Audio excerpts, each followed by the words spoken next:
On tonight's Fayette Prep Rally, the fields are painted footballs in full swing. It's a big-time opening game between Sandy Creek and Whitewater, where the Wildcats give the two-time champs a game. McIntosh looks to turn their program around against Pike County, but are they able to hang with the Pirates? And finally, we'll recap the rest of the football action from around the county and show you all the stand-up performances from this past week. So get your head on straight, because football's back on Fayette Prep Rally in 30 seconds. I'm failing. No big deal. What about college? Face it, I'm not getting into college. Fighting doesn't work. We can't let him keep failing. Maybe he'll outgrow it. It's not just a phase. You saw his report card. Ignoring it doesn't work. Ma, I said I'd do better. Saying it and doing it are two different things. Punishment doesn't work. What does work is a Huntington Learning Center. By improving basic skills, we build motivation and confidence, and kids look forward to learning. Call 1-800-CAN-LEARN today. Your child can learn. Comcast presents your source for Fayette County High School sports. This is Fayette Prep Rally. Hello and welcome to this edition of Fayette Prep Rally, your action for Fayette County High School sports. I'm Brian Wise alongside Nathan Shutter, year-round on Comcast Channel 25. Catch us here weeknights at 6, 8, and 10. And Nathan, the first week of the regular season is in the books, so what stood out to you the most from our teams in Fayette County? Well, I think it's the fact that we have some really good teams here in Fayette County, even though not all of them won their game on Friday night. Some very close battles, could have gone either way. All of them could have come away with a W, well, except Whitewater, because they're playing Sandy Creek, so someone had to lose that one. Yeah, well, and that was the game of the week. All right, let's get to the highlights as we start off with that game. Sandy Creek looking to make it 30 wins in a row, but they would face a very tough and familiar foe in Whitewater. Daryl Shore has all the action from the battlefield. Sandy Creek starting their quest for a three-peat, taking on Whitewater. Picked this one up first quarter. Wildcats driving. John Mark Rhodes going for the long ball, but Shaquille Wiggins is there to make the nice interception for the Patriots. So Sandy Creek takes over, and they wouldn't waste any time scoring. Cole Garvin dropping back, and he's going up top for J.K. Williams. He makes the grab and fights off the defender to get into the end zone for the touchdown. 70 yards, makes it 7-0 Patriots. But Whitewater would put a drive together. Trey Wafford takes the handoff and strolls in for the touchdown. Ties the game at 7. But Sandy Creek would answer back. Garvin the strike over the middle to J.K. Williams. One more time. He's down the sideline for his second touchdown of the game. Makes it 14-7 Patriots. Second quarter now, Wildcats on the move, but not for long. Rhodes gets picked off again by Wiggins. His second INT of the night, but the Wildcats would get it back, and this time they would capitalize. Trey Wafford weaving his way through defenders, and he is going to find his way to the end zone for the touchdown. We're all tied at 14, but Sandy Creek would come right back. Mike Hilton with a 1-yard plunge for the touchdown.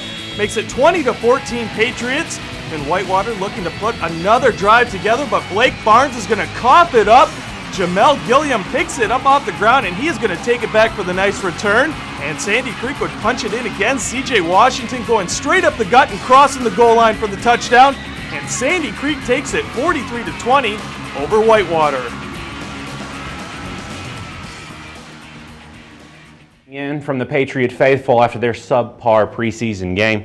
Do they have any reason to feel down anymore, Nathan? Well, I hope not. They just beat a very, very good Whitewater team by 20-plus points and really showed a lot of good things in this game. The sophomore quarterback, Cole Garvin, played very well. New wide receiver, J.K. Williams, showed that he's a true deep threat. 2 long touchdown receptions in that game. The defense played outstanding. Mike Hilton looked very comfortable on offense, over 200 all-purpose yards. 2 touchdowns. I don't think there's anything to worry about over there at Sandy Creek. Whitewater's probably one of the better teams they're going to play during the regular season, so they're going to be just fine this season. Right. Well, and that was a tough one for Whitewater. Where do they go from here? Well, they go back home. They have their home opener against Ola. Hey, Sandy Creek, that was their 30th straight win. They have 2 straight state titles. It's a very good team. Not too many teams are going to be that good on Friday nights for Whitewater. I thought Whitewater played a pretty good game. A few mistakes, which you definitely can't have against good teams, really cost them and kind of made this a little more of a blowout than it really was. But they go back to the drawing board. They work on those things, fix some of the turnover issues, and I think they'll be just fine this home open. I'm expecting big things out of Whitewater this year. Yeah, I agree with you there. All right, and back to the highlights. As McIntosh was looking to give their new head coach a win in their season opener. Chiefs at home under the direction of Lee Belknap taking on Pike County.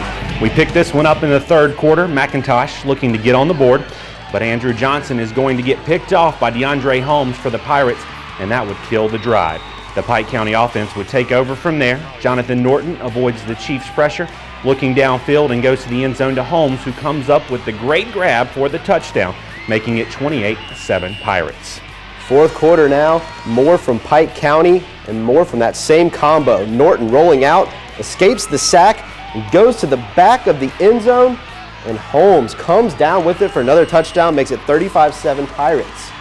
And McIntosh trying to get some offense going. Johnson rolling out, and he's going to find Reed DeLoach along the sideline for the nice grab to move the chains. And then more from McIntosh. Johnson over the middle to Tyler Price. He turns and picks up some yards before finally being brought down. Big defensive play there. McIntosh finally would get on the board. Reed DeLoach taking the pitch, and he finds the hole and dives in for the touchdown. It was all Pike County in this one. They take it 35-14 over McIntosh. And the final score did not look good for McIntosh, but was it all bad news?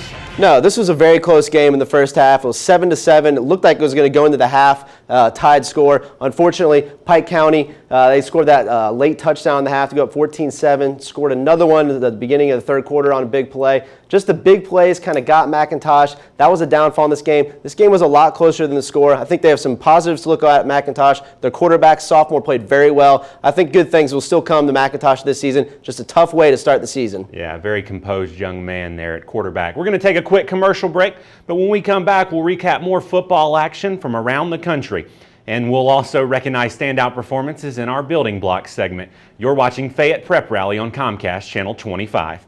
I'm failing. No big deal. What about college? Face it, I'm not getting into college. Fighting doesn't work. We can't let him keep failing. Maybe he'll outgrow it. It's not just a phase. You saw his report card. Ignoring it doesn't work. Ma, I said I'd do better. Saying it and doing it are two different things. Punishment doesn't work. What does work is a Huntington Learning Center. By improving basic skills, we build motivation and confidence, and kids look forward to learning. Call 1-800-CAN-LEARN today. Your child can learn.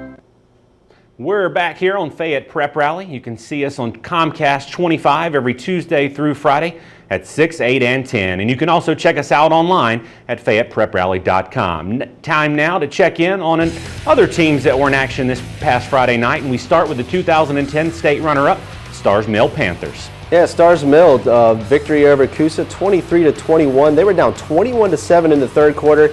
The Panthers mounted a comeback. 2 John Smith touchdowns and a 25-yard field goal from Austin Ingram led to the win.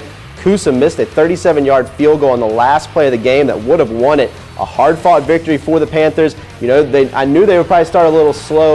You know, they had so many players to replace. But the important thing is, at the end of the day, they got the W. Unfortunately, they got dropped from the 4A top 10, which I don't really like. They won. And Fayette County. Yeah, they lost to Woodland in a tough one, 14-13.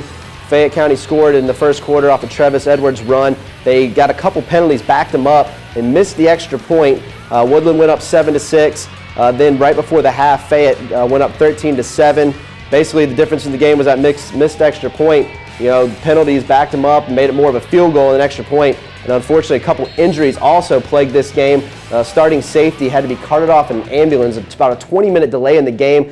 And the players just weren't the same after that happened. Yeah, and they also lost their quarterback, Tago Smith. Is there any idea if he's going to be back this week or not?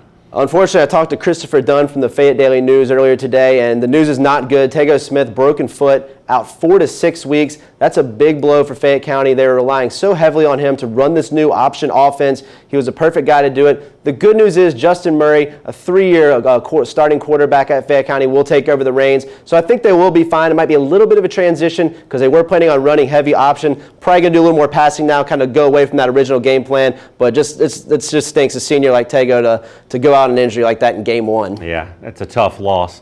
Time now to recognize standout individual performances in our building block segment presented by the Huntington Learning Center. And we start with Whitewater's Trey Wafford. Ooh, there's no replacing Josh Clemens. I still believe that. But Trey Wafford's doing his best to do it. 24 carries, 182 yards, and 2 touchdowns against a very stingy Sandy Creek defense. Just an unbelievable debut from him. I mean, Josh Clemens is probably going to be starting in the SEC at some point this year, and Trey Wafford really did a great job stepping in to kind of fill that void here in game 1 of the season. And from Sandy Creek, Cole Garvin.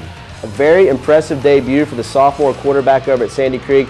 You're replacing Ronnie Bell, a legend in his own right, 2 state championships, and you come out 166 yards passing, 3 touchdowns, some huge plays. I really like the connection with Jaquay Williams that he established there in game 1. I think that's going to be important for Sandy Creek's success in the long haul this season. And the sophomore from McIntosh, Andrew Johnson. Yeah, sophomore is doing it big on Fayette Prep Rally in week 1. Andrew Johnson taking over for Cam Porter, who was Mr. Do-Everything for the Chiefs last year. 7 for 12, 123 yards, and that long touchdown pass to Jake Turner. Just a great start for Andrew Johnson. You know, I thought he looked a little shaky in that preseason game against Shaw, but he looked very comfortable here in the regular season opener. Wish he could have gotten the W, but hey, good performance out of the sophomore there. Yeah, is there anyone else that had a big game that we weren't able to mention tonight? Well, Jaquay Williams, I kind of mentioned him, 2 long touchdowns. He's showing that he can be that deep threat that they're going to miss from Alex Chisholm last year. Alex Osendorf had a sack for McIntosh. I think he's a very important player for McIntosh defensive line this season. And also over at Fayette County, Deontay Richards, the running back, 166 yards, one touchdown on the night. A big game for him at the running back position. All right, well, we look forward to week 2, but that's going to do it for this week. Catch us back here on Comcast 25 next week for the game highlights and features. Also remember to check us out online at FayettePrepRally.com. For Nathan Shutter, I'm Brian Wise, and thank you for watching. We'll see you under the lights. Grab some wood there, bub.